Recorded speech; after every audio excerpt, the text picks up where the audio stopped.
The shame was a physical thing, hot and heavy in her gut. It coiled there, a serpent of humiliation, as Mrs. Kwan's voice sliced through the opulent silence of the grand foyer. The words themselves were simple, almost banal, but her tone dipped them in venom. "You are clumsy. You are stupid. You are fired." Nia kept her eyes fixed on the impossibly intricate pattern of the Persian rug beneath her feet. It was a universe of silk threads in crimson and gold, a map to a world she would never belong to.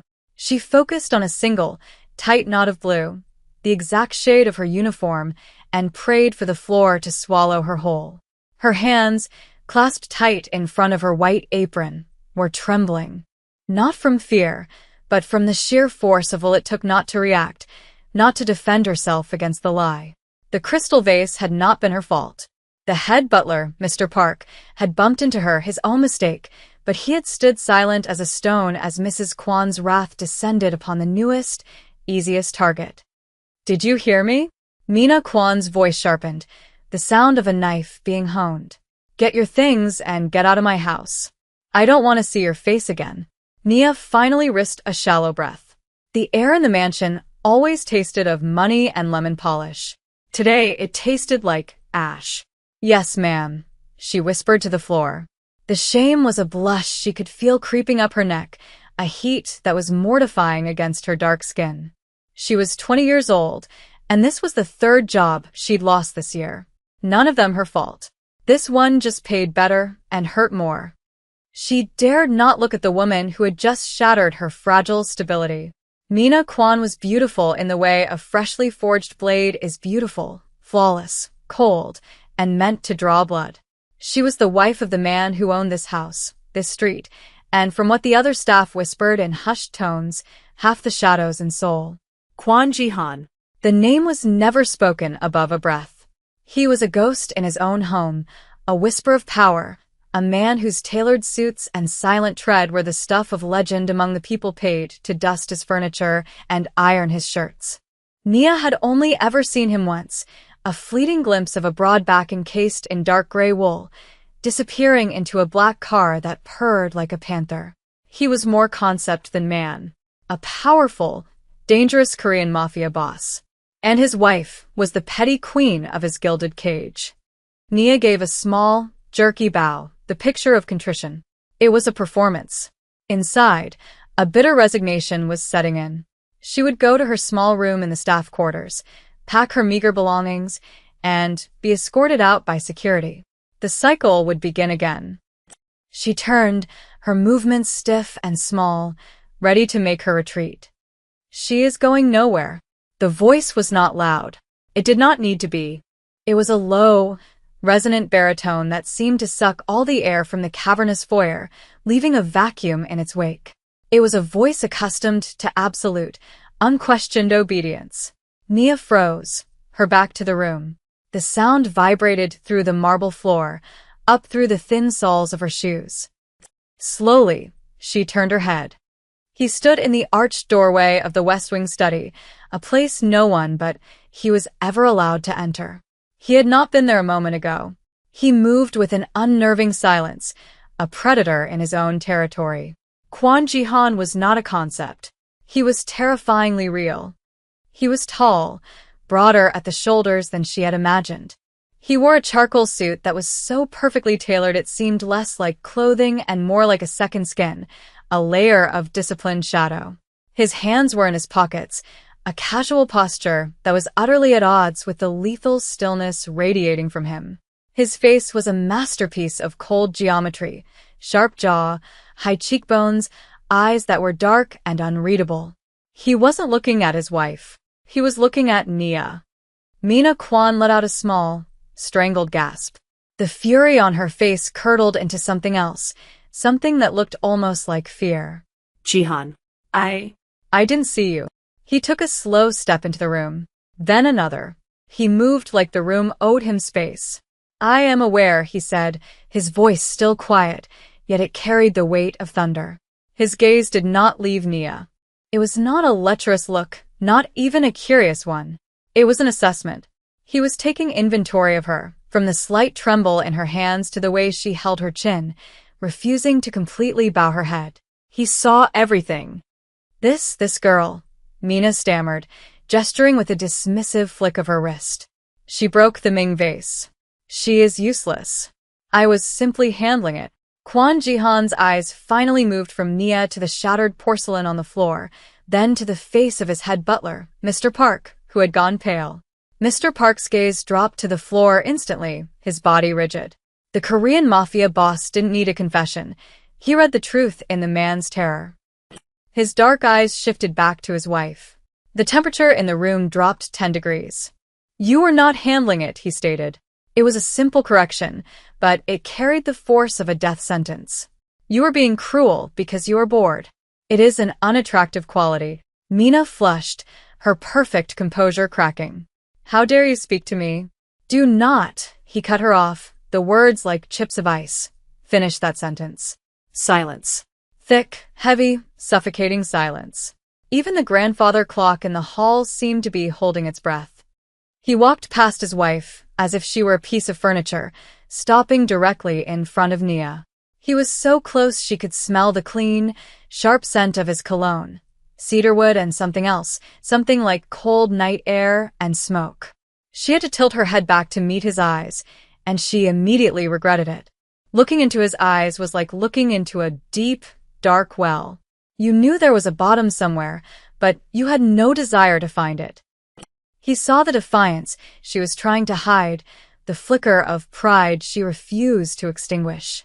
He saw the shame she felt, but he also saw that it was for her situation, not for her actions. What is your name? He asked. His voice, directed only at her, was softer now, but no less commanding. Nia, she managed, her own voice sounding thin and reedy. Nia, he repeated. He said her name differently than anyone else had. It was not a question, not a label. It was a statement. He held out a hand, palm up. It was a large hand, elegant, with long fingers. A single, heavy gold ring glinted on his pinky finger. After a beat of hesitation, she realized he wasn't offering to shake her hand. He was waiting. Confused, she glanced down. In her left hand, she was still clutching a small feather duster, the tool of her trade, the symbol of her invisibility. Her knuckles were white. Slowly, she placed the feather duster in his outstretched hand. His fingers closed around it, his grip firm, deliberate. He took the instrument of her servitude and held it for a moment, his expression unreadable. Then, he turned and handed it to a stunned-looking maid who was hovering by the staircase. He looked back at Nia. Your duties have changed, he announced, not just to her, but to the entire silent room, to his wife, to his staff. From now on, you will work for me directly. You will report to my study at 7 o'clock every morning. You are dismissed. He turned and walked back toward his study without a backward glance, the silent dismissal hanging in the air. It was for everyone but her. The other servants scurried away, melting back into the woodwork. Mina Quan stood frozen, her face a mask of incandescent fury and utter humiliation. Mr. Park looked like he was about to be physically ill. Nia was left standing alone in the center of the vast foyer, the ghost of his cologne still in the air around her. The shame was gone, replaced by a cold, terrifying certainty. She had just been saved from drowning, only to be claimed by the sea. The most powerful mafia boss in Seoul had just made her his problem to solve, and she had no idea if that was a punishment or something infinitely more dangerous. The next morning, Nia stood outside the heavy oak doors of Kwon Jihan's study at precisely 6:59. Her old light blue uniform had been replaced. A simple, perfectly fitted black dress and low heels had been left for her, with a note from the head housekeeper that contained only 2 words. His instructions: there was no apron. She was no longer just a maid. She had no idea what she was. She knocked once, a soft, hesitant rap. Enter, the same low voice from yesterday. She pushed the door open and stepped inside. The room was even more intimidating than she had imagined. Floor-to-ceiling bookshelves lined 3 of the 4 walls, filled with leather-bound volumes in Korean and English. The air smelled of old paper, leather, and that same cedar smoke cologne. A massive mahogany desk sat before a panoramic window that offered a breathtaking, godlike view of Seoul sprawling below. And behind that desk sat Kwon Ji-han. He wasn't wearing a suit jacket. He was in a crisp white shirt, the sleeves rolled up to his forearms, revealing muscular, vascular arms and a glimpse of intricate black ink coiling around his left wrist. A tattoo. He was reading a document, and he didn't look up when she entered. "There is coffee on the credenza," he said, his eyes still on the page. "Pomeket." "Black. Then one for yourself, however you take it." She moved silently to the silver coffee service. Her hands were steady as she poured. It was a test. Everything was a test. He was watching her, even when he wasn't. He was observing her efficiency, her nerve. She prepared his cup and placed it on his desk, next to his hand, without a word. Then she prepared her own, adding a splash of cream. She stood by the desk, waiting for instructions. The silence stretched. It was not an empty silence.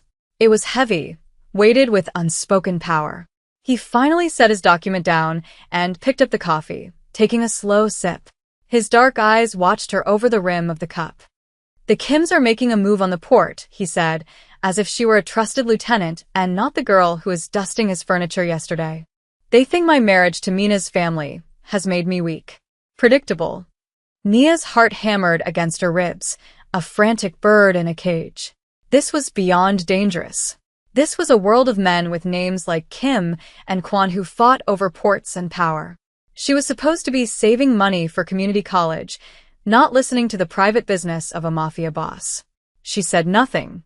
Her survival instinct screamed at her to be small, to be silent, to be invisible. He seemed to find her silence interesting. A flicker of something, not quite a smile, more like a shadow of amusement, touched his lips. "You do not ask questions. That is good. My wife asks too many." He gestured to a small, leather-bound book on the corner of his desk. "Your first task. I need this entire text translated into English. I need it by the end of the day." Nia looked at the book. The characters were Hanja, the older, more complex script she had studied with her grandmother. It was dense, poetic. "I can do that," she said, her voice even. He raised an eyebrow, genuinely surprised. "You can read classical Hanja?" "My grandmother taught me," she said simply. She was a poet. He stared at her for a long moment, his assessment of her visibly recalibrating. He had hired a maid. He had discovered something else entirely. "Very well," he said, turning back to his work. "Begin." For weeks, this became their routine. She would arrive, prepare the coffee, and he would give her tasks. Translating documents, organizing his personal library, researching obscure financial records. She was intelligent, and she learned quickly. He spoke to her very little, but the proximity was a constant, simmering pressure. She learned the rhythms of his day, the way he tapped his pen when he was thinking, the way his jaw tightened when he took a call from his underlings. She saw the immense, brutal, and surgically precise empire he commanded. She also saw the man. The man who sometimes stared out the window at the city he owned with an expression of profound loneliness. The man who kept a single, pressed white gardenia, now yellowed with age, tucked inside a worn copy of a poetry anthology. It was not a flower his wife would ever favor. Mina was all hothouse orchids and blood-red roses. One evening, she was working late, finishing a translation. He had left hours ago for a meeting. She was reshelving a book when her fingers brushed against another one that was slightly out of place. It was the poetry anthology. Curious, she slid it from the shelf. As she did, a small, faded photograph slipped from between the pages and fluttered to the floor. She bent down and picked it up. It was a picture of a young woman, maybe Nia's age, with a bright, fearless smile and eyes that crinkled at the corners. She was beautiful, but in a soft, gentle way, the complete opposite of Mina's sharp-edged glamour. The woman in the photo was holding a single white gardenia. The study door opened. Nia's blood ran cold. Jihan stood in the doorway, his suit jacket slung over his shoulder. He had returned. His eyes instantly found the photograph in her hand. Every ounce of warmth, Every hint of the man she was beginning to see vanished.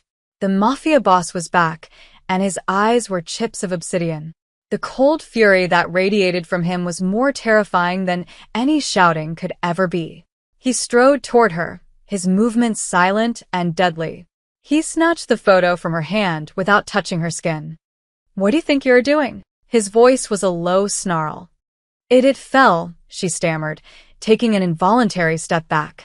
"I was just putting the book away." He looked from the photo to her, and the pain that flashed in his eyes was so raw, so potent, it stole her breath. It was the wound he carried, the one vulnerability he kept hidden from the world. This woman was his ghost, the one he had failed to protect. He carefully, almost reverently, tucked the photograph back into the book and slid it into its place on the shelf, his back to her. "Get out," he said, his voice thick with something she couldn't name. She fled.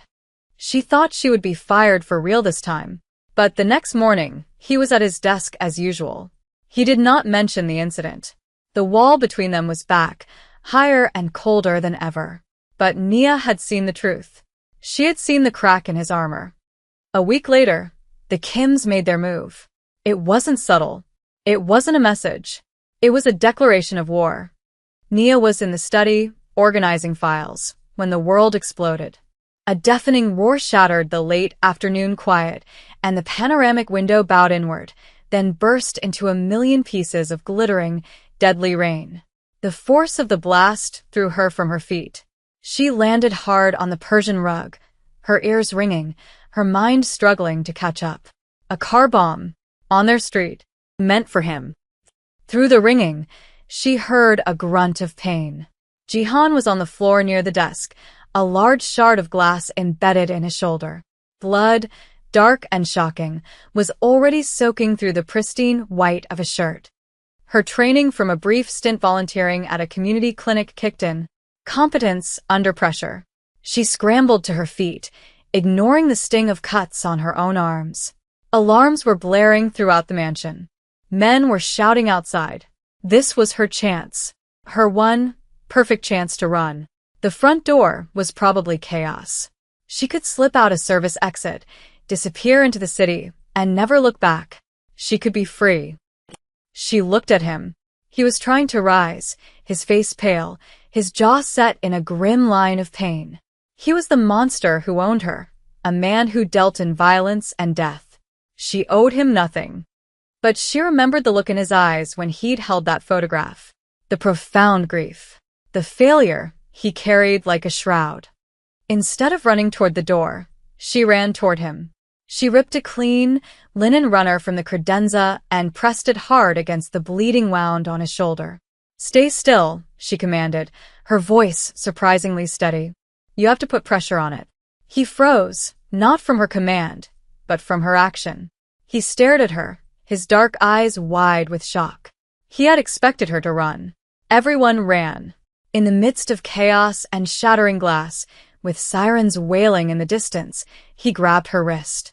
His grip was like iron, but it wasn't meant to hurt her. It was an anchor. Their eyes locked. The air was thick with the acrid smell of explosives and the metallic tang of his blood. In that moment, he wasn't a mafia boss, and she wasn't a maid. They were just two people on the floor of a ruined room, surrounded by danger. He saw her choice. He saw her stay. And something shifted between them. Something irreparable. The invisible wall between them had been shattered along with the window. The aftermath of the bombing was a whirlwind of controlled chaos. Jihan's men, a silent army in dark suits, secured the mansion with lethal efficiency. The traitor was found within the hour, a guard who had been paid off by the Kims. His fate was swift and silent. Nia didn't ask what happened to him. She didn't want to know. Jihan refused to go to a hospital. A private doctor, a man with weary eyes who asked no questions, came to the house. He stitched the wound in Jihan's shoulder right there in the study, amidst the debris. Jihan didn't flinch once. Nia stayed, handing the doctor instruments, cleaning the blood. When the doctor was finished and had discreetly left, they were alone again. The room had been partially cleaned, the broken window boarded up, but the violence of the afternoon lingered in the air. Jihan sat behind his desk, his arm in a sling beneath a fresh black shirt. He watched her as she picked up the last few pieces of shattered glass. He had not taken his eyes off her since she had chosen to help him instead of run. "You are a liability," he said. The words were cold, but his tone lacked its usual edge. It was a statement of fact, not an accusation. Nia paused, a shard of glass in her hand. "I know. The Kims will not see you as a member of my staff," he continued, his voice low. "They will see you as a weakness. A target." She met his gaze, her own steady. "I know that, too." This was her second chance to leave. He was giving her an out. He could give her money, a new identity, a plane ticket to anywhere in the world. All she had to do was say the word. The sensible part of her, the part that still dreamed of a normal life, screamed at her to take it. But the part of her that had seen the man behind the monster, the part that recognized the profound loneliness in him, was silent. Leaving felt like a betrayal. It felt like running. "They will come for you," he said, his eyes searching hers, testing her. "Then they will have to get through you first," she replied. It was not a challenge. It was a statement of faith, a truth she had realized as she pressed a linen cloth to his wound. A long silence descended. He leaned forward slightly, his gaze intense. "In my world, Nia, fear is a currency. It is used to buy loyalty, to enforce respect. Everyone I know is afraid. Of me, of my enemies, of losing their power." He paused, and his next words were quieter, more dangerous than any threat. "You do not seem to have any." The air crackled. This was the real confession, the admission that she was different. "I'm terrified," she whispered, the most honest thing she had ever said to him. "Every single day. But I'm not afraid of you." His expression softened almost imperceptibly. He stood up and walked around the desk until he stood before her. He was so close she could feel the heat radiating from his body. He gently took her hand, turning it over to examine the small cuts on her palm from the glass. His touch was surprisingly gentle. He traced the lines on her palm with his thumb, a gesture so intimate it made her breath catch. "This changes things," he said, his voice a low rasp. It was not a declaration of love. It was something far more potent. It was a confession of a shared fate. The Kims did not wait long. 2 days later, they made their move, and it was directly at her. Jihan had forbidden her from leaving the mansion grounds, but the head housekeeper needed supplies from a specialty market in Itaewon. The trip was approved with 2 of Jihan's best men as her escort. It was supposed to be safe. It was not. They were ambushed in a narrow alleyway. It was fast, brutal, and professional. Her guards were good, but they were outnumbered. A black van screeched to a halt, and men poured out. Nia was shoved behind one of her guards as he fought, but she was the prize. One of the attackers broke through, grabbing her by the arm, his grip like a vice. He started dragging her toward the van. She didn't scream. She fought. She drove her heel into his instep, stomped on his foot, and dug her nails into his hand. It was useless, but she refused to be taken passively. Then she heard it, the roar of a different engine. A black sedan, Jihan's car, flew around the corner, slamming into the side of the van with a sickening crunch of metal. The man holding her was thrown off balance. The car door burst open and Jihan emerged. He was not the calm, controlled man from the study. This was the Mafia boss in his element. His face was a mask of cold, lethal rage. He moved through the violence like it was a language he was born speaking. He dispatched 2 men with a series of precise, brutal movements that were more choreography than a fight. He reached her side just as the man who held her drew a knife. Jihan didn't hesitate. He moved with a speed that was terrifying, disarming the man and ending him with a single, final motion. He did it all right in front of her. She saw the light leave the man's eyes. One of the other attackers, wounded on the ground, began to beg for his life. Jihan's men moved to finish him, but Jihan held up a hand, stopping them. He turned and looked at Nia. His face was unreadable, his eyes dark with the aftermath of violence. It was a test, a horrific, bloody test. What would she do? Would she plead for the man's life? Would she recoil in horror? She thought of the bombing. She thought of the men who had come for her. She understood, in that terrible moment, that this world had its own set of brutal rules. Mercy was a weakness that would get them both killed. She held Jihan's gaze, and then she deliberately looked away from the wounded man on the ground. She gave her silent consent. She had crossed a line, and she could never go back. A moment later, it was over. Back in the study, the silence was absolute. Jihan was cleaning the blood from a cut on her arm with an antiseptic wipe. His movements were slow, deliberate. The adrenaline was gone, leaving behind a heavy, charged stillness. He finished cleaning the small wound, and his fingers lingered on her skin. He looked at her, and she saw the war inside him. The monster who had just killed without remorse, and the man who was terrified of what that monster might do to her. "I told myself keeping you here was for your own safety," he said, his voice barely a whisper.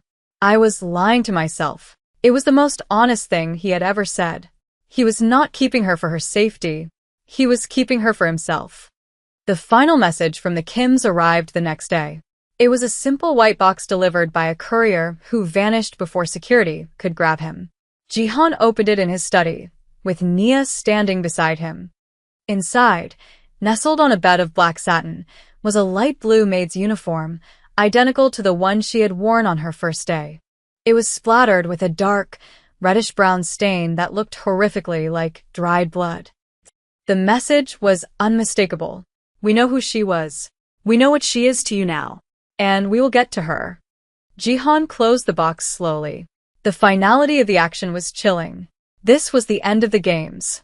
He looked not at the box, but at her. "Tonight," he said, his voice cold and certain, "I am going to burn the house of Kim to the ground." He planned to lock her in the mansion's panic room, a steel-reinforced vault hidden behind a bookshelf. He would keep her safe. He would keep her caged. But Nia was no longer just a maid. She had been watching. She had been listening.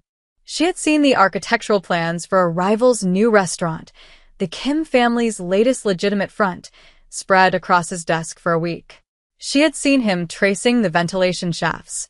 And just yesterday, she had overheard one of his most trusted lieutenants, a man named Choi, taking a coded call. He had used a phrase, "The dragon sleeps," that she had heard one of the attackers in the alley whisper into a radio just before Jihan arrived. Choi was the traitor. As Jihan's men prepared for war, she did not go to the panic room. She found his second-in-command, a grizzled older man named Kong who was loyal to Jihan to a fault. "Choi is the leak," she said, her voice low and urgent. Kong looked at her with skepticism. "How do you know this?" "The restaurant," she said quickly. "The attack isn't planned for their family compound. It's at the new restaurant opening tonight. They're expecting you there. Choi is leading you into a trap." To prove she wasn't lying, she described the ventilation system from the plans in perfect detail, a piece of information only someone from Jihan's inner circle could know. Kang's eyes widened. He knew she was telling the truth. He moved, barking orders, changing the plan, isolating Choi. She had not fired a gun. She had not thrown a punch. She had saved him with intelligence. She had become his asset, not his liability. Hours later, he returned. The sun was just beginning to rise, painting the sky in shades of bruised purple and soft gray. He was unhurt. He wore the same dark suit, immaculate as always, but she could see the exhaustion etched around his eyes. The war was over. The Kims were no longer a threat. He found her in the study, waiting by the window. She had not gone to the panic room. She had waited for him.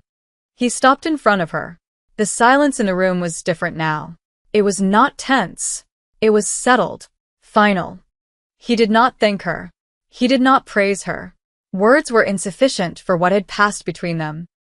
"Mina is being sent to our family's estate in Jeju," he said.